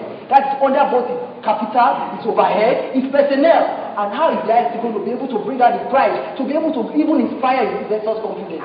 Then secondly, the IST 2007 should be reviewed such that the tribunal can enforce its judgment instead of the onerous burden of a judgment creditor enforcing the judgment of the tribunal in the Federal High Court. That's the problem we have, where the judgment creditor will come to us, we will now bring the IST. The IST has said that you have to go to Federal High Court, and we begin to run about, go to Federal High Court, Federal High Court too, they begin to run out. Why can't a court without enforcement power is like a two-legged bulldog? The IST must be given enforcement powers by the IST.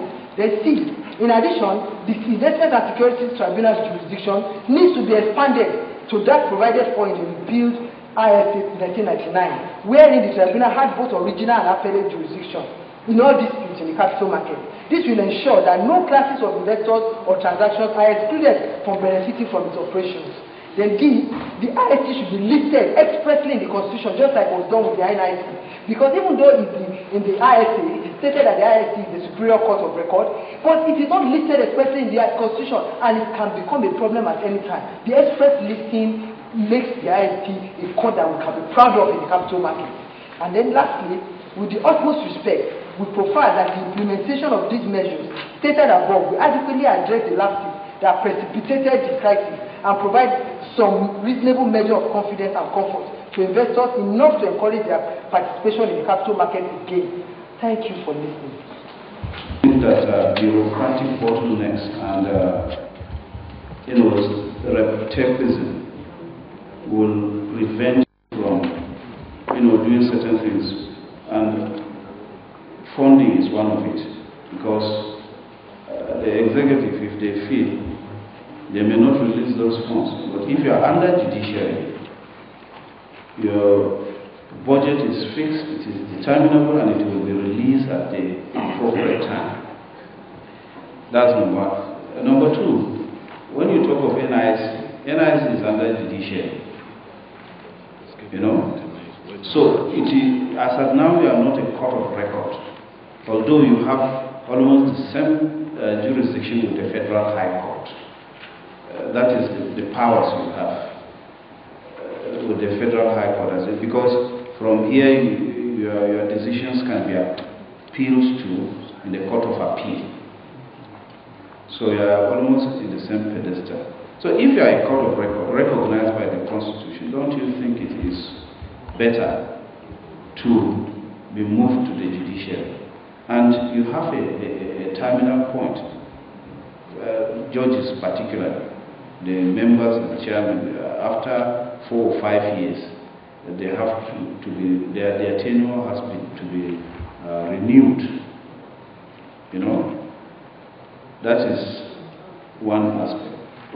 Secondly, I want you to tell us, the kind of cases you have handled to engender, confidence of the players in the capital market. What type of cases you have handled where shareholders complained and it has far-reaching effect that shareholders should have confidence that yes, you are there for them. Then thirdly, you quoted section 197. I had reason to engage some discussions with some lawyers.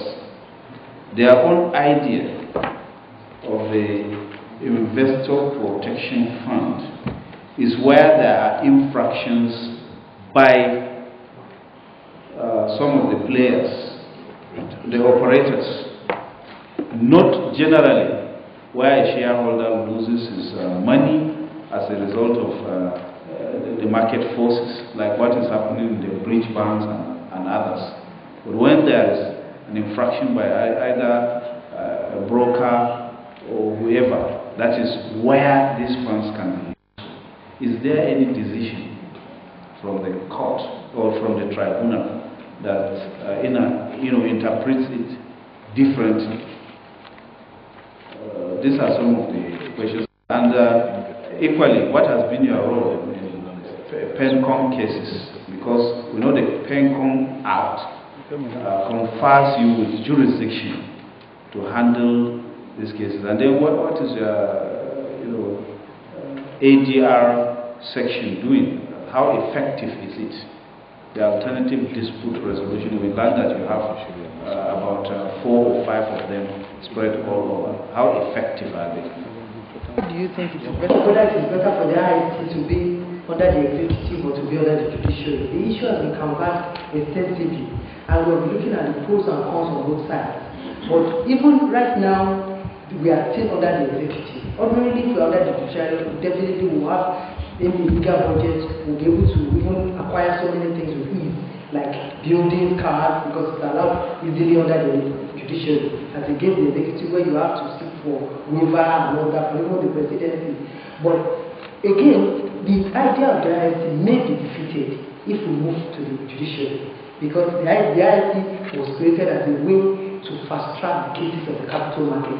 Because the problem that existed before the creation of the IIT is that the transactional time of cases was so wide, so long. We have cases even in the regular court. We know that the regular court is inundated with so many cases. We have cases taking up to 23 years to finish at the Supreme Court. So because of this kind of time limit for cases, and because commercial matters, cases from the capital market need fast tracking so that the confidence of the investors will continue to be up. That is why we created a court like the IIT to fast track. And even that has been acknowledged by even the United States Securities and Exchange Commission, because there they don't have anything like the IIT.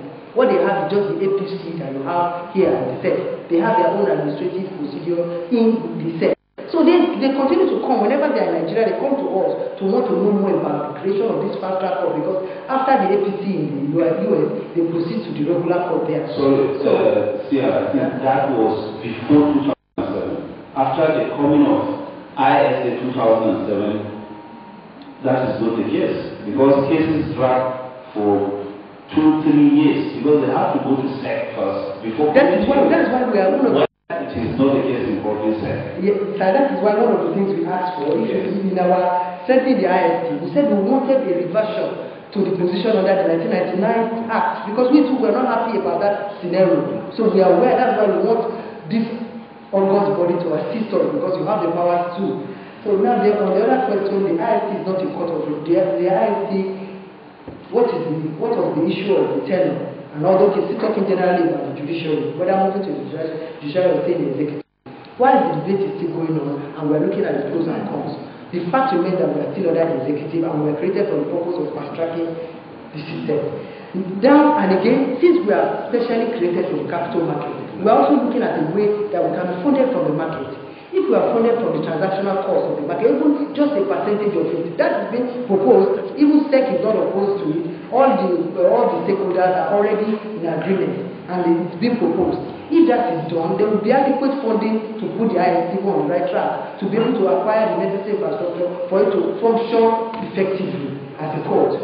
That is one. Again, if we go to the regular judiciary, I hope that we will not be submerged, though it can still be a specialized court even under the judiciary. But I can assure this body that issues are being considered. But either way, if we remain under the executive, we can still be well funded by the ceding of just a percentage of the transactional cost from the capital market. But on the issue of what are the types of cases you have handled, we have so many cases to try to restore investors' confidence. And I have some of them here, but there are so many, I don't know, maybe I mention some of them in passing because we have concluded most of this, so there's no issue of some judice over arising. We have the case of the blue chip acquisition and investment company limited against Zenith Bank PLC and 3 others.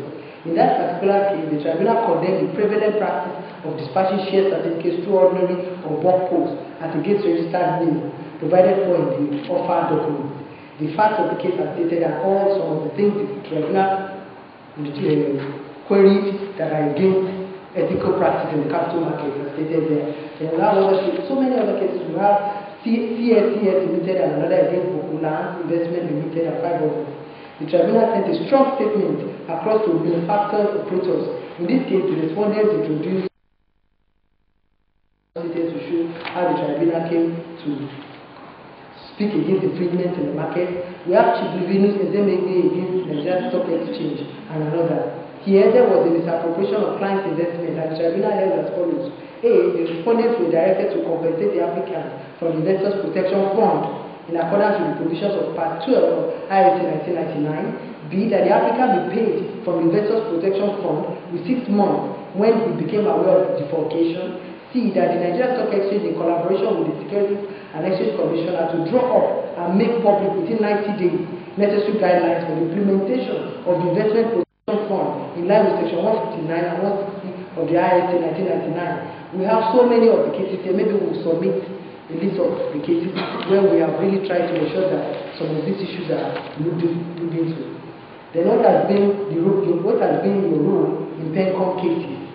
Unfortunately, the jurisdiction that was given to us in respect of PENCOM cases has been shifted now to the NIC. So that jurisdiction has been taken away from us right now. So we don't have much we're doing in PENCOM. We are solely to handle disputes in the capital market now.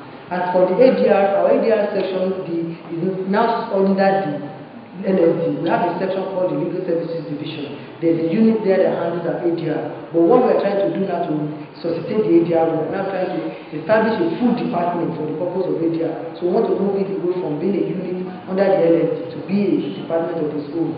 And everything is around to do that. Evidence of a lot of investors in the capital market because he was dealing with one broker crashing the prices of one stock from one high level to its bottom. Now I remember, even though I'm not asking you to evaluate the case or render an opinion as to the merit of the judgment that was given, but I want to give this just as an example. Now I remember in that judgment what your tribunal came up with was the fact that the man who had the license will lose the license, and then he was suspended from trading for 2 years.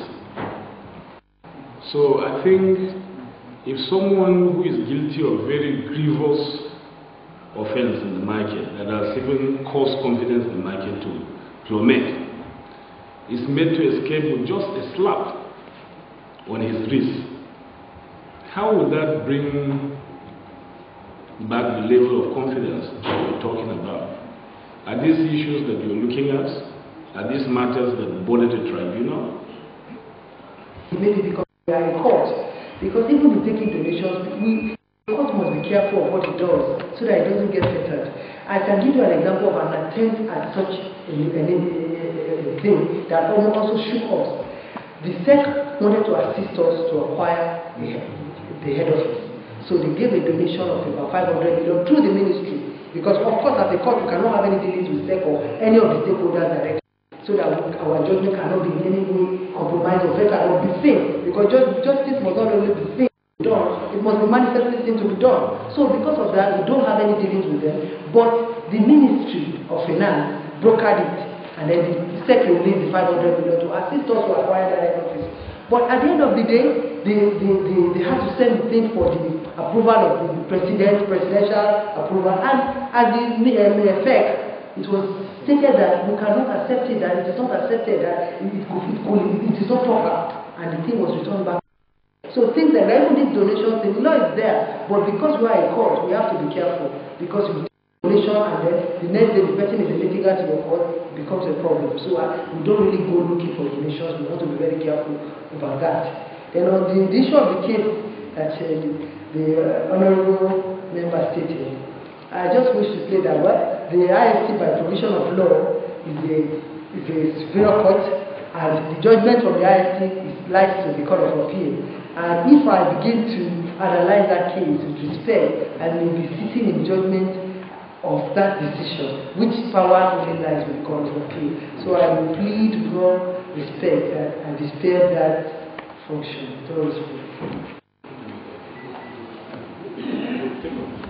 This particular instance, I raised it in conjunction with donations. And my question was very simple. I wasn't going to say, okay, where did you get this one from? It's just that how much have you received in donations? Because the allegation in this particular case was that one of the parties, sensing that he was going to be in trouble, had rushed to make a donation. Yes, to the tribunal. And so by the time the case came before the tribunal, the tribunal had already fettered its discretion. I don't know how true it is. It's just in the realm of allegation. So, but I wanted us to evaluate the question of even as a tribunal receiving grants or donation, whether it is proper. And I'm aware of the fact that because I was in the last committee of SEC, I know some of the things that SEC has done for the tribunal. Without fear or contradiction, this one I know because I've experienced it, I've touched it. So, is it proper for us to keep that provision in your law? This provision allowing you to receive donation or grants from whatever source. Is it proper? I think that there's a problem with it. That even the 500 million that was brokered by the ministry did not come to fruition. And I said that there's a problem with it as a court.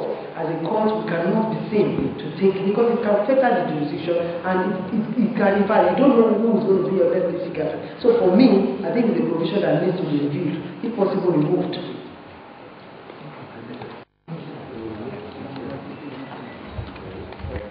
We are approval of the removal, because I think you should look at people, operators within that system, within that environment.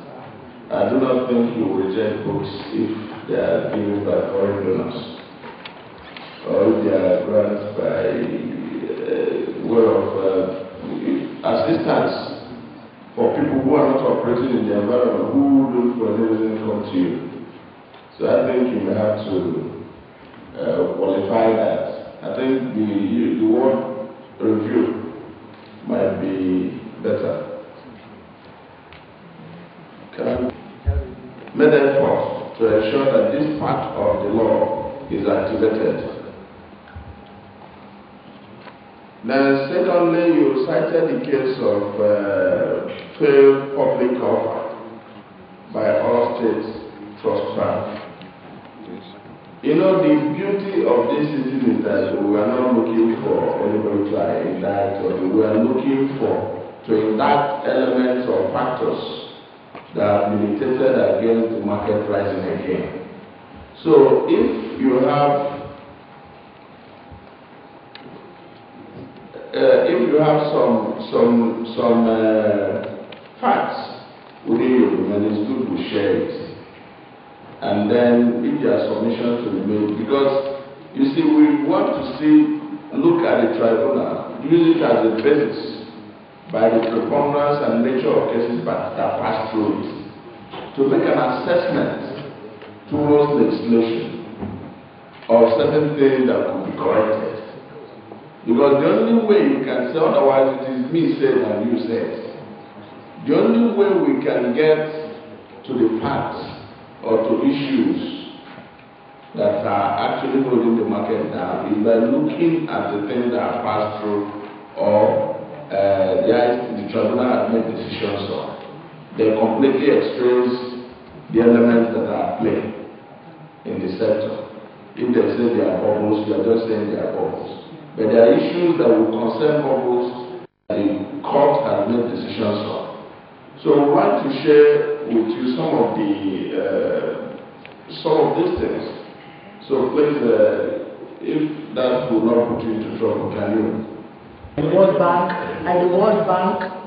Sorry, let me say something about it in public. But because you seem to be going towards that direction, I have to say something. Some of these people playing in the market, only God knows their tentacles. They have even foreign companies. So to draw a line between Nigerian and foreign entities that can donate is even dangerous. Quite a number of them, they have foreign companies. What stops them from saying, okay, donate to IST? When I'm in problem, I'll say, okay, talk to these people that you have been donating to. So it's still the same thing. So as far as I'm concerned, drawing that line is not something that we can do in perfection. So the best thing is to take it out completely. Let's fund it. If we believe that it's an institution that can help our economy, then it is up to us to fund your code 100%.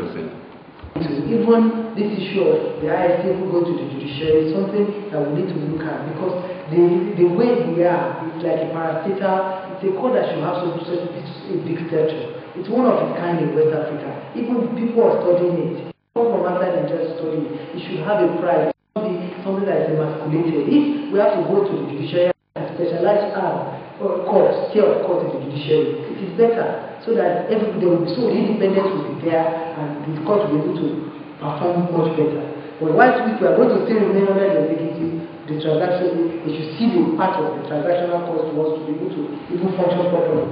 So on the other question asked by your eminence, you made a distinction between the trust or the issue of what have we done to activate this investors protection fund. We have so many cases in that respect. I even read out the case of Chief Ezemegbu and Nigeria Stock Exchange, where the IIT held that the respondent was directed to compensate the applicants for the investors protection fund.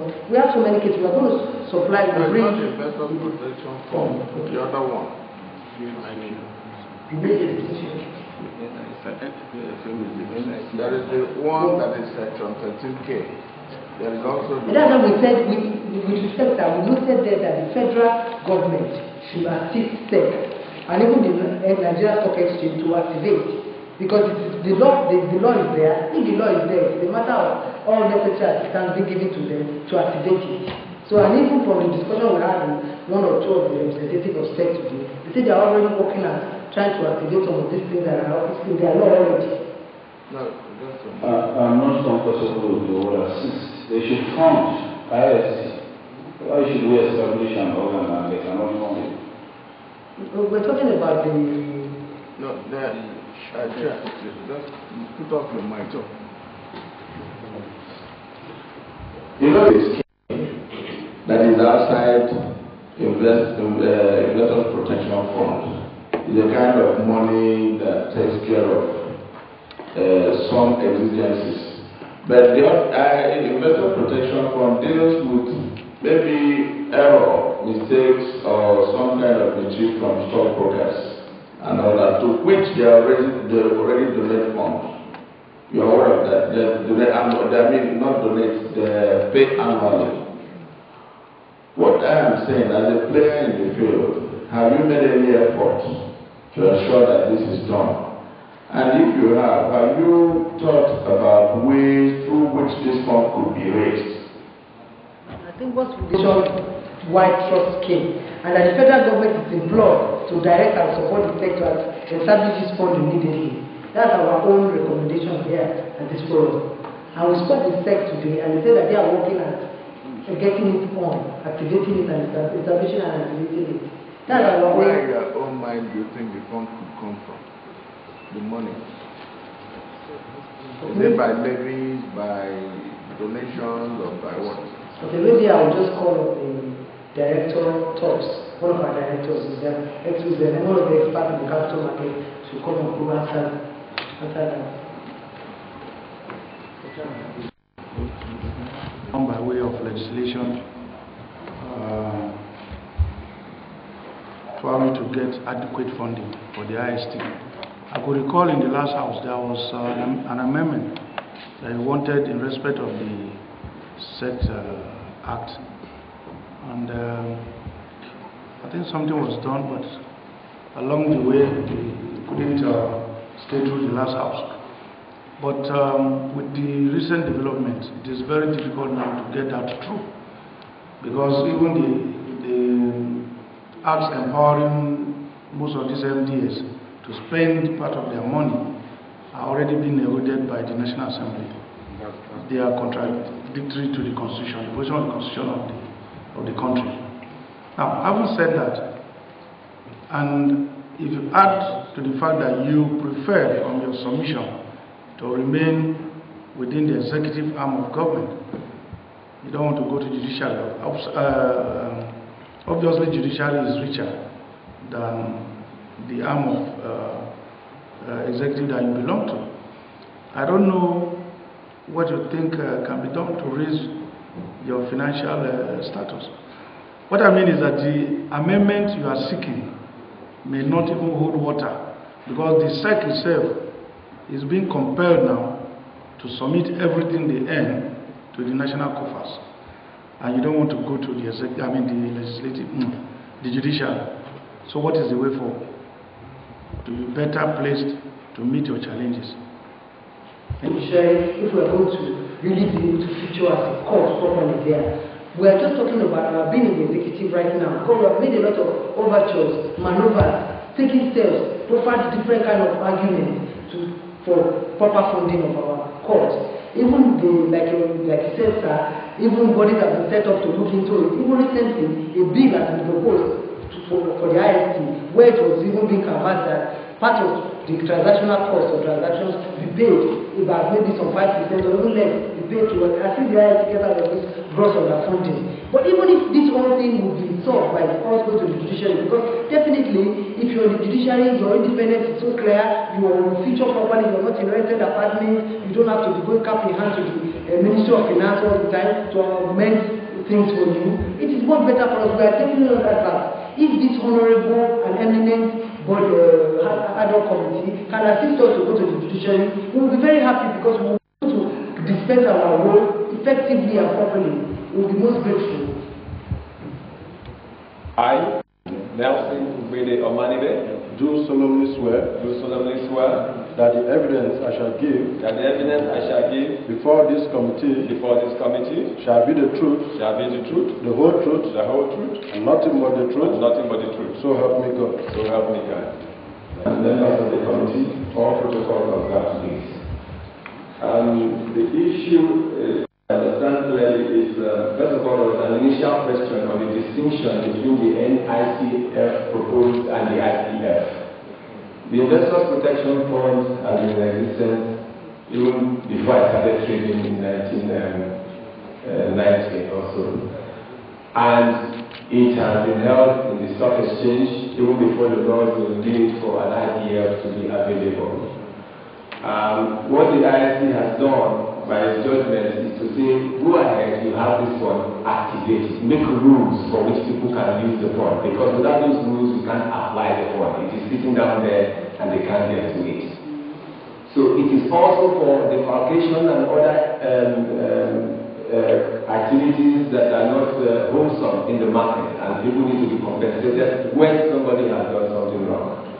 But the National Investors Compensation Fund, being envisaged by Section 13A, is a fund being envisaged as a trust scheme that will address any other problem that an investor may have or losses that may incur that may not be compensated for by the IPF.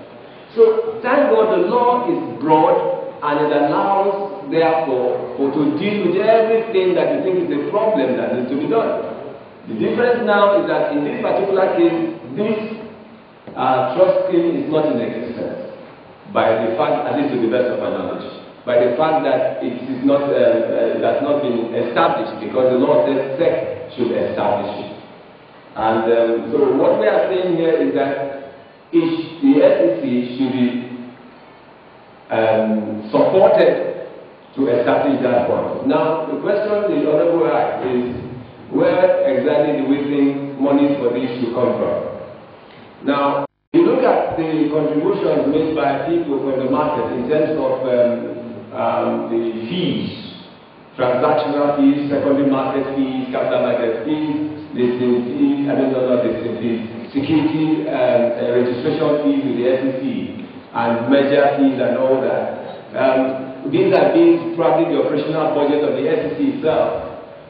Morally, since that fund is what the people are paying for them to have good regulation, it's also good that part of that fund will be used to fund this safe trust scheme to protect them.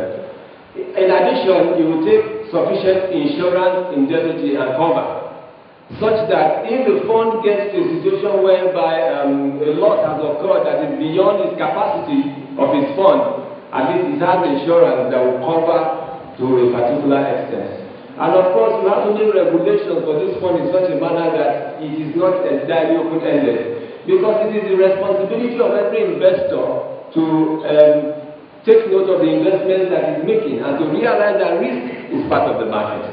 Unfortunately, the reason why we feel investors have lost money and we sympathize with them is the reality that the level of investor education in this country is very low. If not, we have no business compensating investors for losing money that they lost in the market.